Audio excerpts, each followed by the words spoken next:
In this section of the theory component, we're going to be talking about speakers.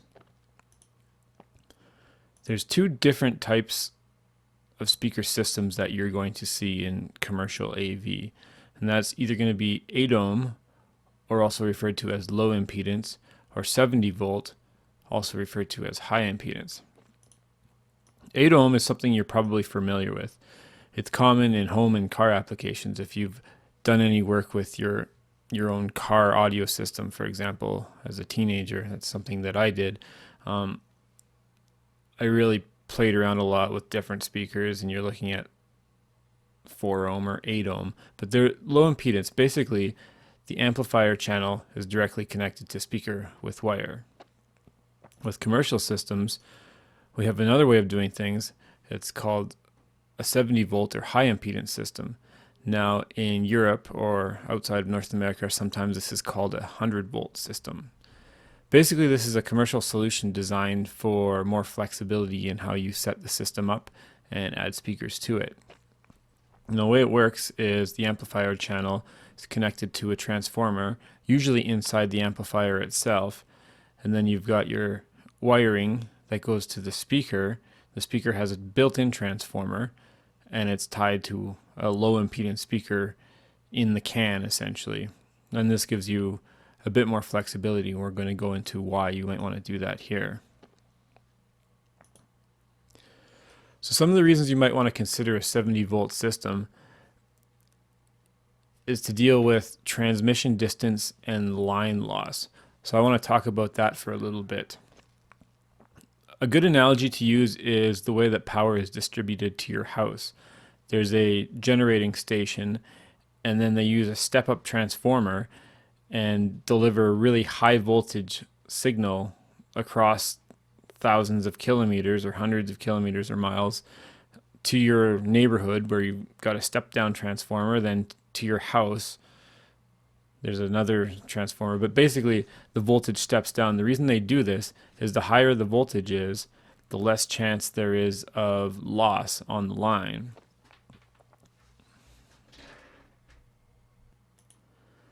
"70-volt systems kind of work the same way because they let you go longer distances without worrying about the line loss in between.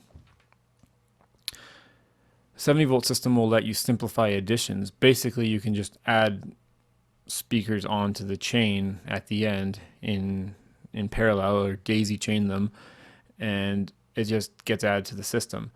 Now, you do have to take into consideration that you have enough power on your amplifier and stuff like that, but it's easy to add a couple speakers at the end of a 70-volt line. It allows you to simplify wiring. Basically, all 70-volt systems are run in daisy chain or a parallel configuration rather than individual home runs.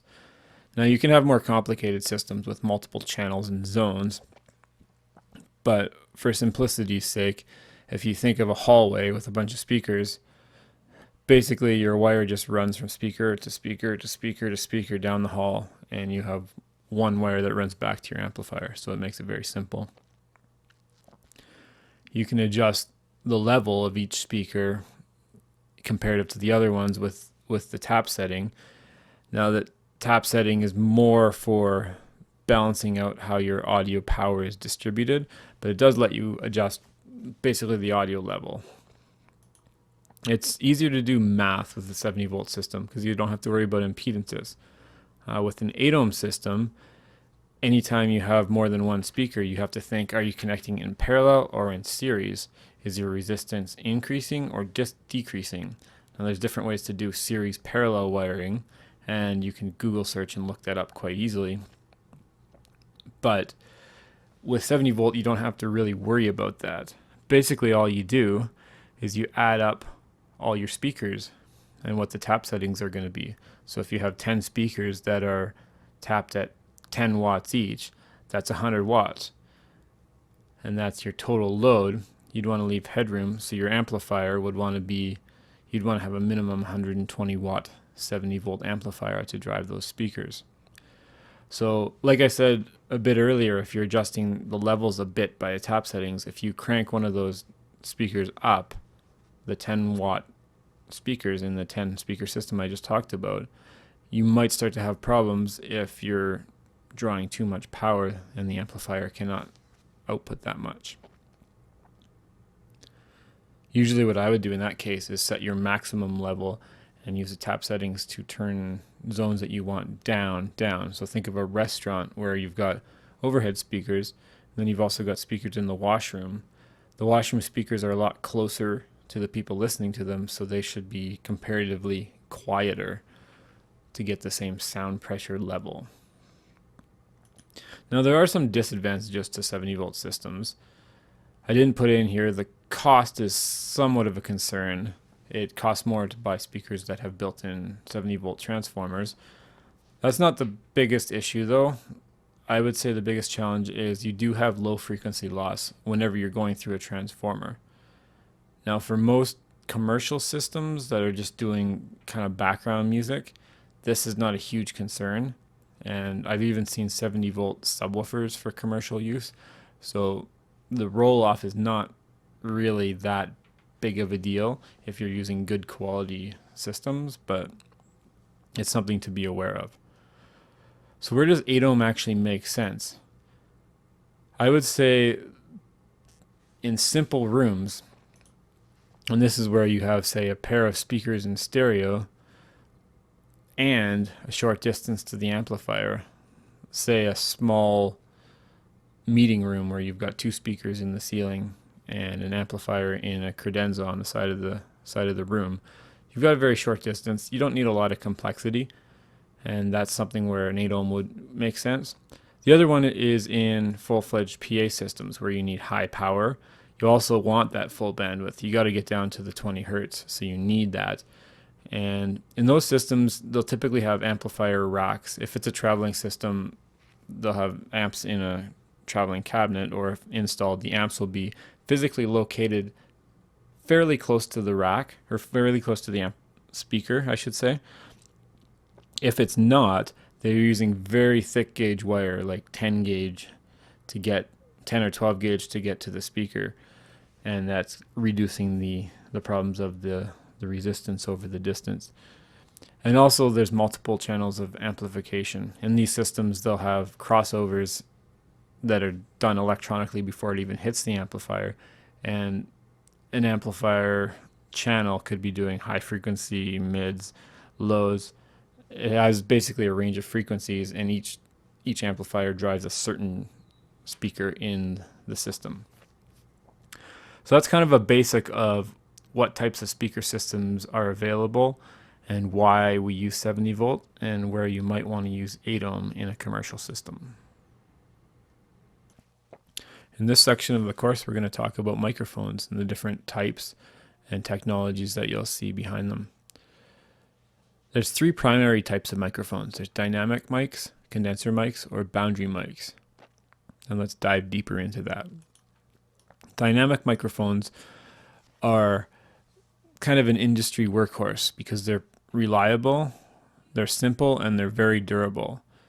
A dynamic microphone is essentially a backwards speaker, and sound pressure that's present on the diaphragm, that's the element inside the microphone, produces a voltage, and that goes down to your mixer or your amplification circuit and gets passed on to the next stage. So very simple. There's different types of microphones that have different roll-offs, and obviously there's different pickup patterns. We'll talk about the pickup patterns a bit later, but that's basic description of a dynamic microphone. A Shure SM58, that's actually the microphone I'm using right now, is a very typical dynamic microphone that you would see from a band playing on stage or something. And these things can take tons of abuse and they still produce really good results. One of the biggest drawbacks to a dynamic microphone is they're typically not extremely sensitive. So they can't pick up tiny nuances in the sound. And that's where condenser microphones kind of come in. Condenser microphones are much more sensitive and they're more fragile. The way they work is instead of the moving coil of the diaphragm, it actually has a capacitive element that changes capacitance as voltage is applied to it. And in order to do that, it requires it's called phantom power, and that's supplied from the mixer or the input circuit that actually powers this thing and provides the voltage that goes through the capacitive element. So think of the capacitive element as a valve. And this is a very simple analogy, but it's a variable valve that's opening and closing that's affecting the flow through. Again, that's really simplified, but it gives a bit of a description of how it works. With condenser microphones, you'll pick up a lot more handling noise if you have a handheld mic. But for conference type of applications, or applications where you have a microphone that's not right in somebody's face, a condenser mic picks up a lot more. And if you have the right pattern and you have the right microphone element selected, you can really get the best speech quality and high frequency reinforcement from a condenser microphone. A boundary microphone is actually a type of condenser mic, but it uses the surface that it's placed on as a way to pick up the sound. Now, Crown actually patented the term PZM, which is a pressure zone microphone. I did a little bit of research before recording this, and that patent actually expired, I think, in 1999. Just a bit of trivia. So anybody can use that term now. That's why I didn't realize that it was actually a patented term, because people are using that outside of Crown. Basically, the boundary microphone works really good because it eliminates the possibility of picking up direct and reflected sound from a table. So a situation like I've got right now, you can't see it, but I've got a microphone that's sitting about 2 feet above my desk. Now, it's a small office, so it's pretty controlled, but there is a little bit of reflected sound coming from the desk up to the microphone, mixing with the sound going from my mouth to the microphone. A PZM doesn't have that problem because the microphone is right on the desk, and it's not going to pick up both of those. It requires the use of the flat surface to work properly. You can't just hang these things in the air and expect them to work. They have their application, but they're not a solve-all problem. Now, something I haven't considered on this list, there's new microphone styles that are available. There's a couple manufacturers doing a line array style of microphone. And the way they work is basically they focus the sound energy more on the microphone array, if you will, and are able to pick up more controlled audio from further distances. Each manufacturer has their own slight way of doing it, and it's not really a standard, so I'm not really going to go too much in depth, but you can look around for line array microphone and see what options there are available for that. One of the most important considerations of a microphone selection is the pickup pattern, and this is regardless of the type of microphone. There is a different pickup pattern that each different mic will have. Usually this is described as a polar pattern, and microphone manufacturers will actually publish this document with their microphone. You can go online and look it up, and it actually changes based on the frequency. So while it might pick up very narrow at higher frequencies, and this is quite typical, lower frequencies are less directional, so you're not going to get that polar pattern the same at 20 hertz that you will at 20 kilohertz. This section is mostly an FYI for now. It's something that can get quite in depth, and I have never really in all my years of AV had to really dive into it. So I'm assuming that for beginners you're not really going to need to know much more other than what a polar pattern is. So the main types of microphone pickup patterns that you'll see are omnidirectional, unidirectional, or super or hypercardioid. And omnidirectional, as it says, omni picks up all around.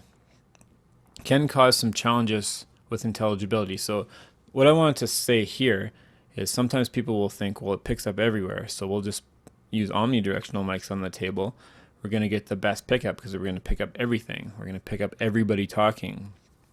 Well, that can cause you some problems, because if it picks up more reflected sound than direct, and we'll talk about that a bit more in the acoustic section, you're not going to hear the best speech intelligibility that you could possibly get. So it's better to have a more controlled pattern picking up what you want than to just have stuff picking up everything. The other possible problem with omnidirectional is if you're using local sound reinforcement, and you're going to have feedback problems because you can't really locate the microphone in a spot where the speaker is not going to pick up that microphone signal. Unidirectional gives you much more controlled pickup pattern, and it rejects noise that's outside of the pattern. It never completely cancels it out. And a way to kind of describe this is if you're looking at an object far away, visually, you can focus in on that one object, but you can still see things in your peripheral vision that's around that object.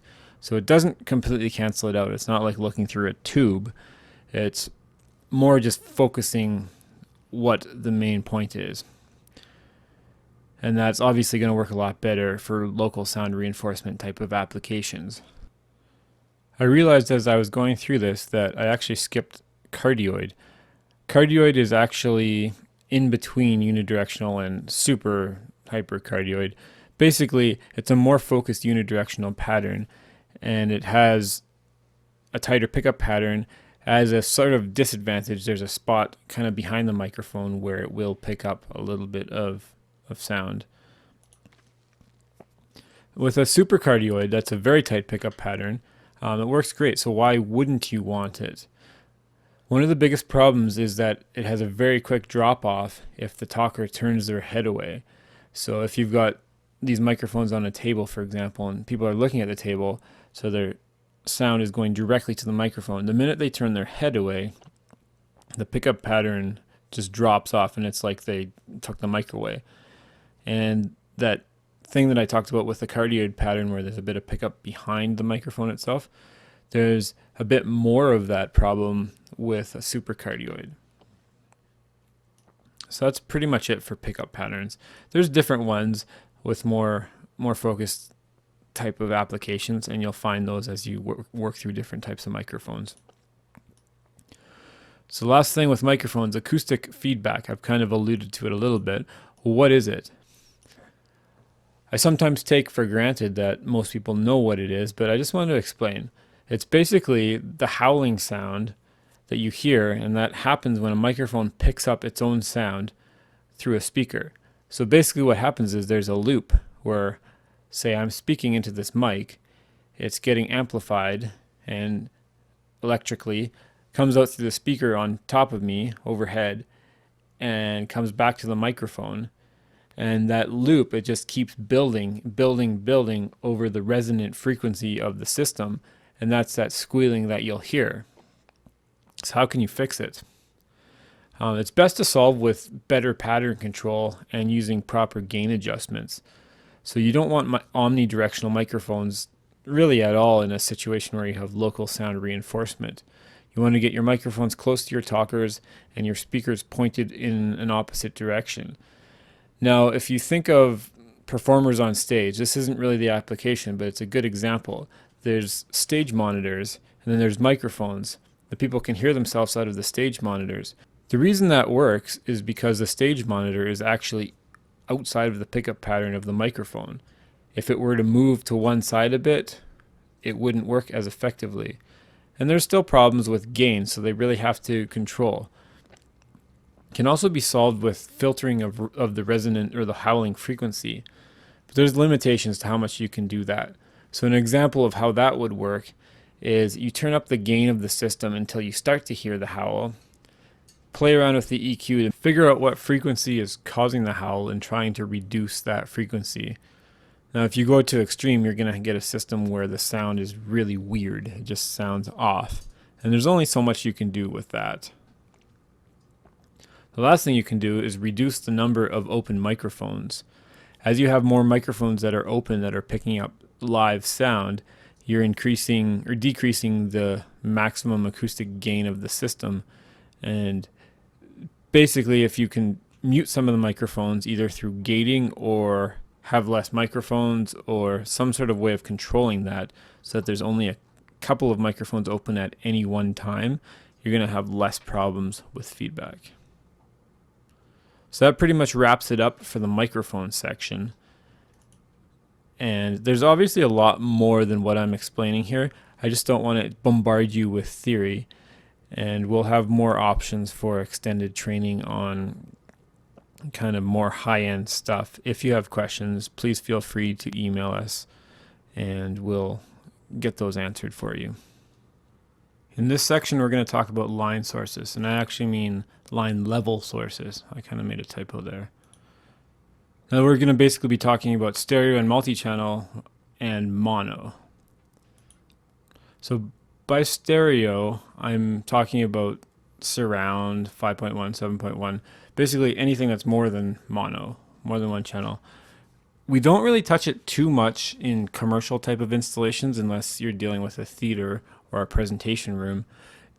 It's usually not a good idea when you don't have fixed seats. So when the people aren't going to be sitting in a position relative to the speakers that's fixed, that's always going to be the same, you just can't guarantee that the spatial spread between left and right or left, right, center is going to be ideal. Even with fixed seats, you don't really get total control, but think like a movie theater. You know that people are going to be sitting between the right and the left speakers and the right and the left surround, so they'll get some spatial perception. In conference rooms where there's a bunch of ceiling speakers, stereo doesn't really make a lot of sense, so we do mono actually quite a bit. Now it's kind of old school, but it's actually useful when you just need to hear what's going on. So we find that mono works well as long as you convert from stereo to mono correctly, because a lot of your line level sources, if you're feeding in like an MP3 from an iPhone or iPod or something like that, it's going to be a stereo source. Obviously, music is typically stereo. Passive summing is when you tie the left positive and the right positive together so that you're jamming the signals together electrically. It doesn't work very well, and if you're talking about MP3 or encoded audio, you'll actually hear a loss of a lot of fidelity. Things that are spatially centered between the left and the right channel will actually kind of disappear. They'll kind of get canceled out, and it'll just sound kind of weird. That's just an observation that I've made. It's not as obvious if the source material isn't compressed. You won't see as much of that artifact, but if it is compressed, you'll have complaints of, we can't hear the vocals, stuff like that. That's because it's not summed properly. The proper way to sum mono audio is with either a mixing circuit or a resistor network. By mixing circuit, I'm just referring to running both channels into a mixer or a DSP and mixing them together in the mixer rather than just jamming them together. A resistor network also works. I'll post some information on how to do that. Basically, you have a resistor in series with each channel, left and right, and then when they come together, you're not actually jamming the signals together. So that's another way to do it that works. It's not exactly ideal, but it does work, and it's better than the former. I also want to mention when talking about mono, oftentimes you'll get people that think they know about sound that say, oh, it's got to be stereo. They're used to their 5.1 or 7.1 surround sound system at home, and they can't believe that they're spending thousands of dollars on a system that's not stereo. Really, that's where I talked about this section here. It's not always ideal to have stereo because you're not going to hear everything that you need to hear when you need to hear it. So with that, we're going to move on to the next section. In this section of audio theory, we're going to be talking about balanced and unbalanced transmission of signals. Now this is transmission of signals across a distance from the source device, A, to the destination device, C, through the medium, B, which could be hundreds of meters away. So there's things that can happen to that signal throughout that path that could negatively impact the performance of the receiving device, and we want to limit that from happening. So there's two basic ways of doing that. That's either using unbalanced circuitry or balanced. And the easy way to think of the difference between the two, unbalanced is cheap and dirty, and balanced is more reliable, but more expensive and a lot more complicated. So let's talk about unbalanced. This is what you'd see in a typical consumer device, where the source and destination are very close together. And that would be typically connected with an RCA cable or quarter-inch cable or something that's shielded, but it's not a balanced signal. It's not multiple conductors. It's very cheap because the internal circuitry is basically a driver on one side and the receiving circuit on the other side, which doesn't even have to be all that special. Cables and connectors are also very inexpensive, but cables and connectors are also inexpensive, but you've got a lot of susceptibility to interference and major limitations on the distance between those devices. So as long as your devices are close together, unbalanced works quite well, and that's why it's used so much. Balanced is a way to go longer distances. Like I said before, it's more reliable, but it's also more expensive and more complicated. The basic principle is two conductors carrying a signal with equal impedance to ground and to the other circuit. And the original signal plus an complete opposite, so an phase inverted signal, are sent at the same time. Whatever is the same on both of the received signals, because remember you're sending two, whatever happens the same on both is going to be the noise, and the receiving circuitry is able to suppress the noise and amplify the signal that you want. And the electrical term for this is common mode rejection, and there's a specification of common mode rejection ratio, which tells how well the receiving circuit can actually do that. Now that's way, way beyond the scope of our basic training here, so I'm not going to go into it at all, just to mention that it's there. Balanced is really the way to go if you can for professional equipment. A lot of the professional gear will actually have balanced interfaces on it because it's made for this type of environment and made for going longer distances, and the extra added cost does not affect the product price that much.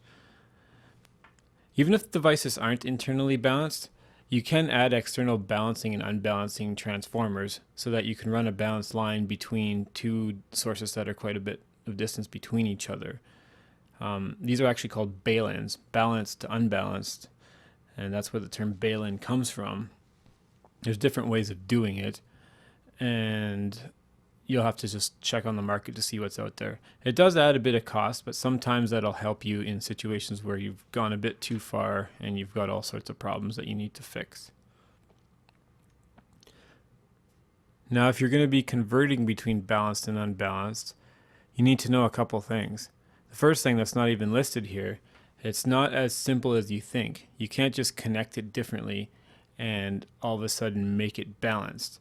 Once you connect one side of a balanced circuit to an unbalanced input, you are unbalancing the whole line and you lose all the benefits of having a balanced line. In most cases where you're doing this type of conversion that I've seen in professional systems is you've got an unbalanced stereo device being fed into a mono balanced input. So picture a CD player that has RCA left and right, that's unbalanced stereo, and you're feeding it into a Phoenix connector on a digital signal processor. You have plus, minus, and ground. So that's a mono balanced input. Now the first thing when you're doing that is, like I said before, you can't just passively sum the signal to make it mono. Now mono and stereo and balanced and unbalanced it's not the same thing we're talking about. If you have stereo balanced, you've actually got two channels that are plus minus ground, plus minus ground, plus minus ground. And you got to hook it up properly. We already talked about unbalancing the whole line. Now the way you'd hook up this stereo to a tip ring sleeve input is signal plus to balance plus, so that'd be the tip on the RCA, and signal ground to balance ground, so that would be the sleeve on the RCA to the ground. In some cases, depending on the circuitry of the DSP or the downstream device, you might have to tie the minus to ground, and that's on the balanced input. But in most cases these days, that's not necessary. Now, if you're talking about a stereo signal, well, you actually need two channels. So you're going to need to do this on the left side and on the right side. And we're just going to show a diagram here on screen to just kind of indicate what we were talking about.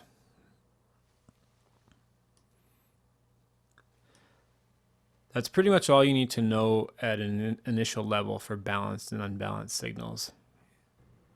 This section of the course is going to cover DSPs, which is short for Digital Signal Processor. Now, some of the stuff that I'm talking about here also applies to more analog mixers and analog processors and circuitry, but for all intents and purposes these days, it's DSP. So first of all, what is a DSP? Essentially, it's a processor for audio. Everything goes into this box, gets processed, and then is output. It gives you a lot of capabilities for an integrated system where you can control volume levels of outputs or control parameters of blocks inside the signal processor from an external control system. You can perform filtering, delay, gating, and all sorts of additional processing. You can perform filtering, delay, gating, and all sorts of additional processing, mixing as well in a DSP, and easily save the file so that you've always got a backup. And no buttons on the front for people to come in and mess with. That used to be a problem in the past where we had a graphic EQ in the equipment rack and people would always want to adjust the EQ level, so you'd actually have to put a cover plate on it so that people couldn't get to it. Those days are behind us once DSPs became more widespread. One of the biggest things we use DSPs for in conference systems is acoustic echo cancellation. And it's kind of an advanced topic, but I want to try to discuss it with you guys so you know a bit about it. So what is acoustic echo? It occurs in a conference setting whenever audio is being sent between two different rooms. So let's kind of expand on that a bit. What happens is the microphone picks up audio from the speaker of the far end people talking, so it gets picked up by the microphone and it gets sent back to that far room through the video or audio conference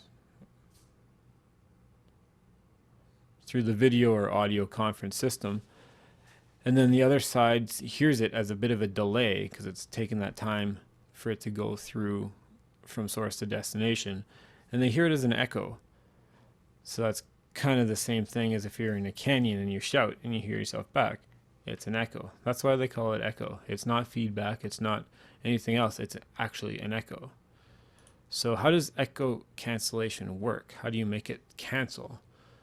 Basically, there's a circuitry that builds a model of what the room should sound like. And this model is a digital representation.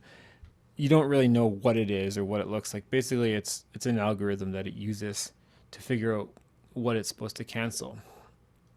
And it constantly reevaluates incoming audio on the microphones and determines if it is the far end audio that should be canceled out. So this model is actually called convergence. And it'll take a bit of time for the system to actually reconverge itself if conditions change. And this is something that I've seen quite a bit in problems with microphone muting, because it's kind of an abstract concept that not everybody gets. So you'd think there's only one real way to mute a microphone, and you're just cutting the signal. Well, that's true, but when you've got an echo canceller in the system, there's different places where you can mute it where it won't cause problems with that echo canceller. So think of the system and you've got audio going through and you've got this room model being made by the echo canceller in the DSP.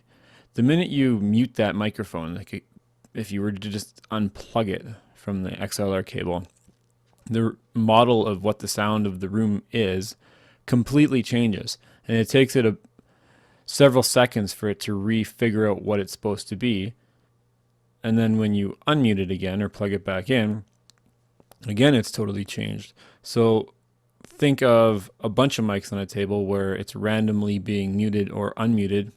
There's a number of microphones in these different states. So the echo cancelers are always trying to reconverge, and the end result is that the room doesn't work. People on the far end are hearing echo, and it's frustrating for them. So really what you need to do to solve this is change how the microphone is muting. Now, not every microphone has this capability, but the mute switch on a proper conference microphone actually should be tied back to the DSP or to a control system that talks to the DSP, and then the feedback provided to that mute switch if it has a lighted indicator. But basically, you press the mute switch, it mutes the DSP, but it mutes the audio path after it passes through the acoustic echo cancellation circuit or section, so that the audio signal is cut, but it's still getting that constant room model. And that lets the system perform a lot better. Now, it's a lot more work to do it that way. And the funny thing is, people inside that local conference room aren't really going to notice the difference. It will be people on the far end. So you have to really understand why it's being done that way and what the benefit actually is.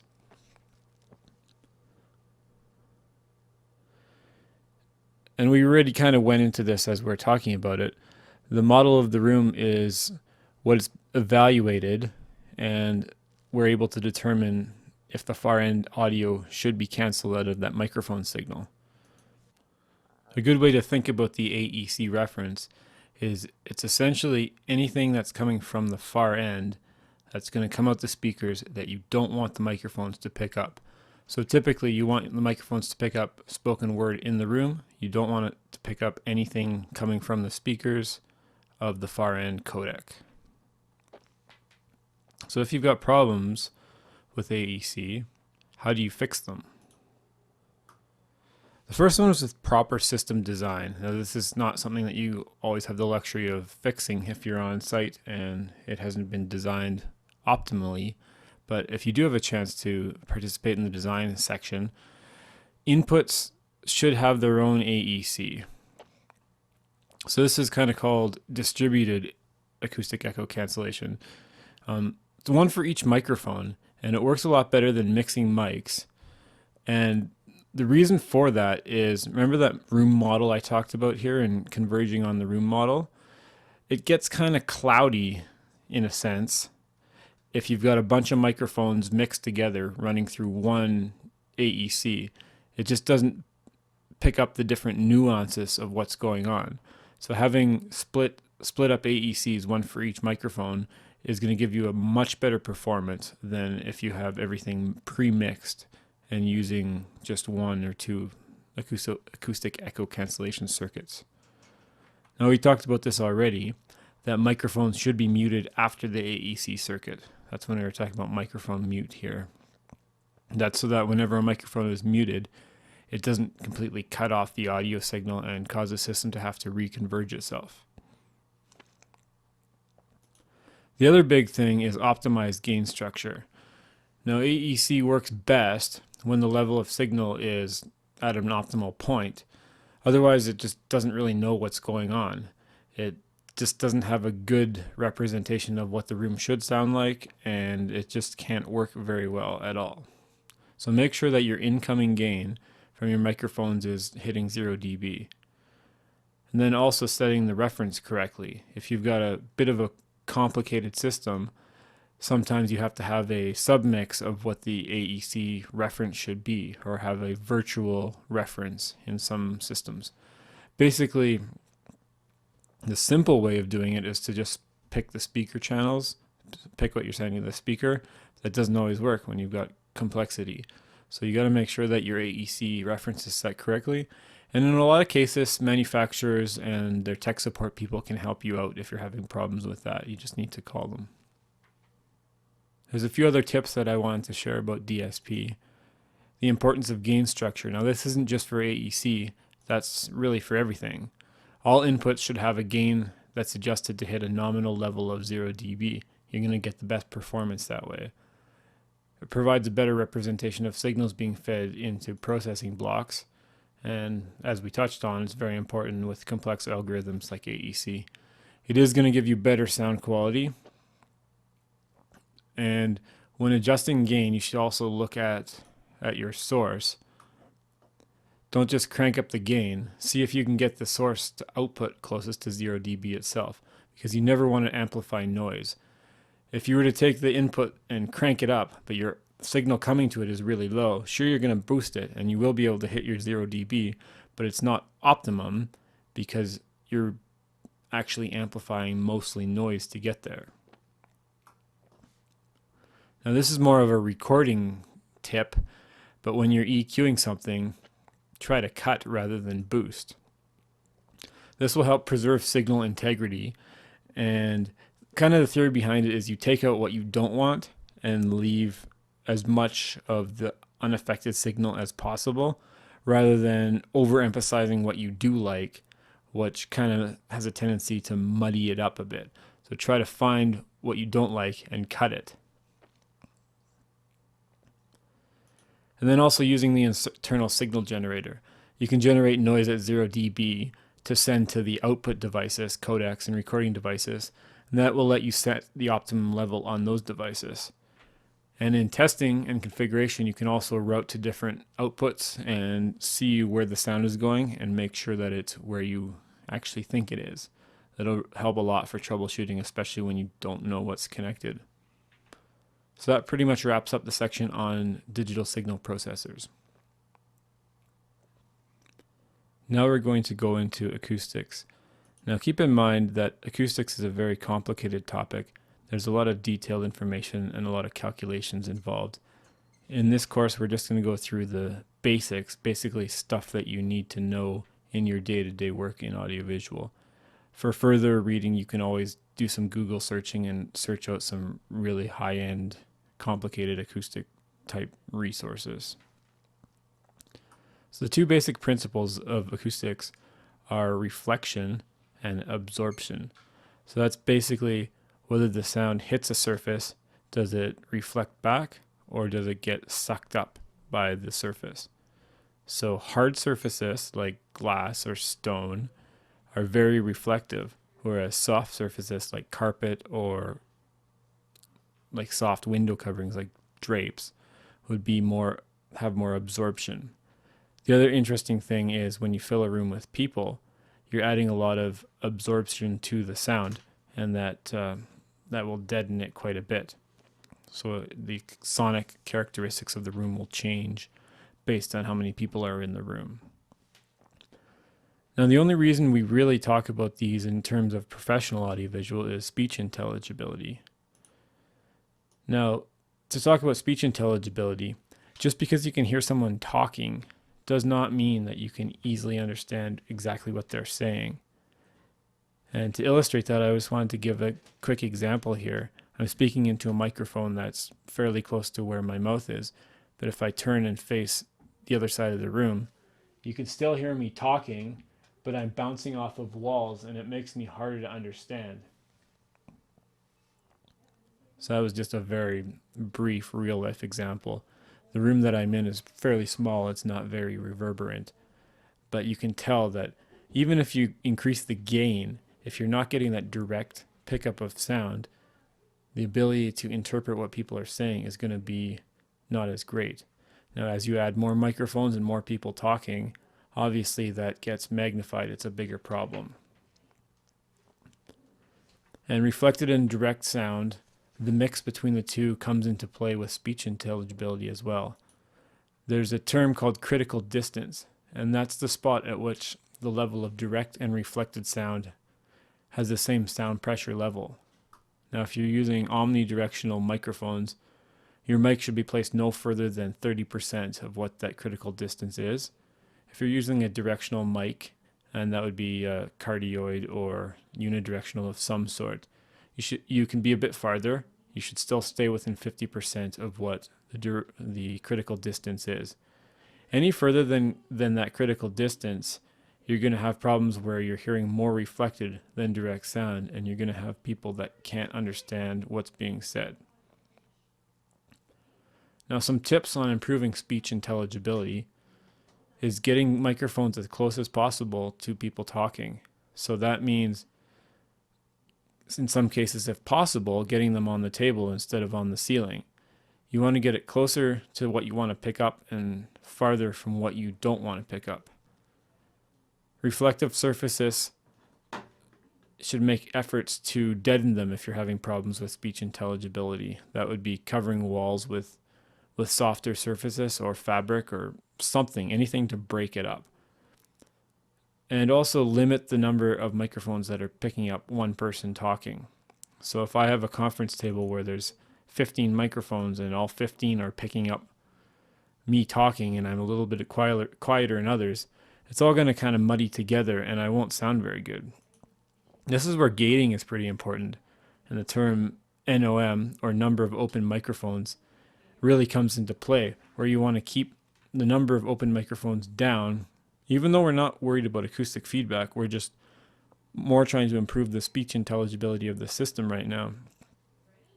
So by gating microphones that aren't picking up anything, you're ensuring that the microphone that is on and the gate is open has an optimum signal. That's the mic where people are actually talking. So that's just a basic introduction to acoustics and should get you all the information that you really need when you're just starting in AV. It gets a lot more complicated quite quickly, and engineers can spend tons of time doing calculations and complex algorithms and room models to figure out what the acoustics of a space should be. And this really involves a lot of skill and it takes a lot of time to learn it. And it's really more of an advanced topic.